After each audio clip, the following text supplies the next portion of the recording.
Hello friends, welcome to Shorthand Academy. In this video, we are going to write a dictation for CRPF ASI stenographer as well as SSC stenographer grade CD. Be ready. 10 seconds. 5 seconds. Start.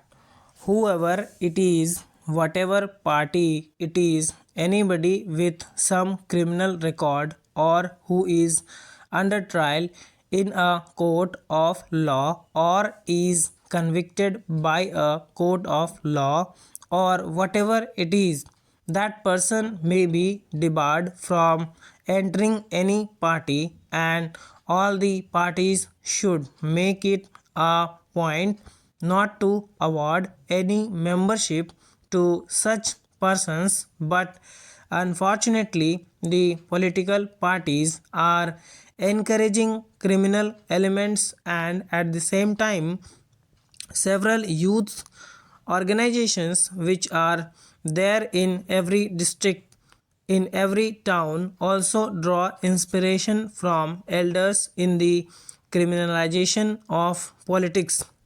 I would like to add another thing with regard to the press and the media. Unfortunately, in every election, the press goes on analyzing for 1 month or 1 month and 15 days. This time, the elections were announced about 3 months ahead of schedule. But all these 3 months, all the newspapers gave analysis stating there that are 7 assembly segments in the parliamentary constituency, and in all the 7 assembly segments female voters are more than the male voters, and agricultural laborers are more than the agriculturists. In the last elections in the constituency, so and so won the election, but he was defeated in 1971, and again such and such parties took part in the elections in 1977. So many people contested against each other, and ultimately the fellow won. But in their enthusiasm, the newspapers and the media, they are going a little bit further in analyzing that in this assembly segment the number of Harijan voters is such, the number of Reddy voters is such, and the number of Kamma voters or Naidu voters is such. Like that, they are going to analyze the facts and the position of the votes in that particular segment, that is giving rise to so much communal tension and caste tension. Slowly, they are influencing the minds of political workers, saying unless you go on the lines of castes, it is not desirable for the efficient functioning of democracy. This is very dangerous for the unity of the country now. I would like to appeal to the media as well as my journalist friends to see that such thing is avoided, such reporting is avoided, such analysis in the press during electioneering is avoided on caste lines and communal lines unless it is done. I am very much afraid that we are heading from bad to worse. As far as money power is concerned, sir, every member of parliament, every member of legislature starts his career by a false declaration.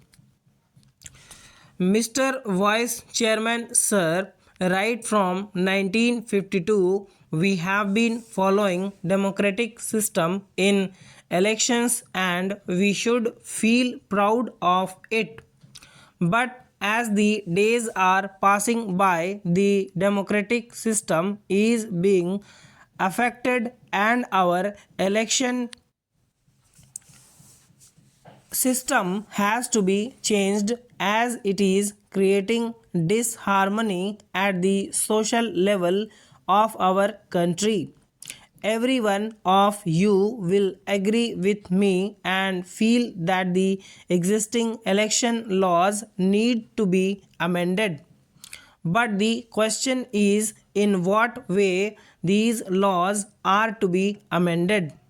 On this, different political parties have different opinions. In this context, I would like to suggest a few points as I don't have more time at my disposal. Sir, I would like to refer to the expenditure incurred during elections.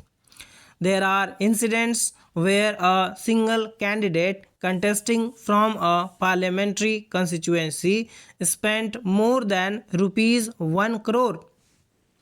The election wave is spreading and so is the expenditure. As the prices are increasing, election expenditure is also increasing simultaneously.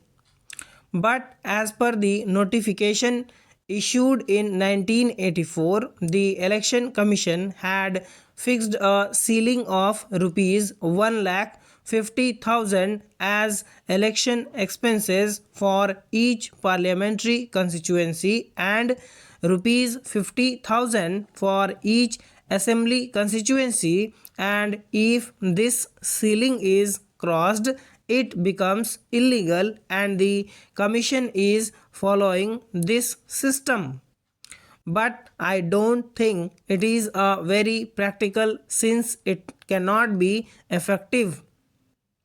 According to former Chief Election Commissioner Sri Ganesan's estimation, the minimum expenditure incurred in a single parliamentary constituency is 1 lakh.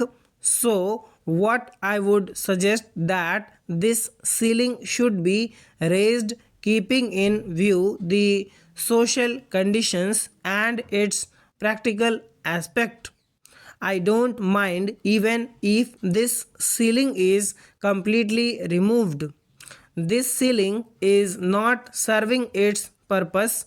The figures of expenditure are always shown below the ceiling, whereas in actual practice it may be much higher. In the very beginning itself, people's representatives are forced to submit false figures. Their very first deed, even before entering the parliament, is thus a dishonest one. So, I feel that the better course would be to remove the ceiling of election expenses. If it is not possible, it should be at least be raised. Sir, my second suggestion is that it is better if government itself bears the election expenditure. This suggestion has been accepted by many political parties.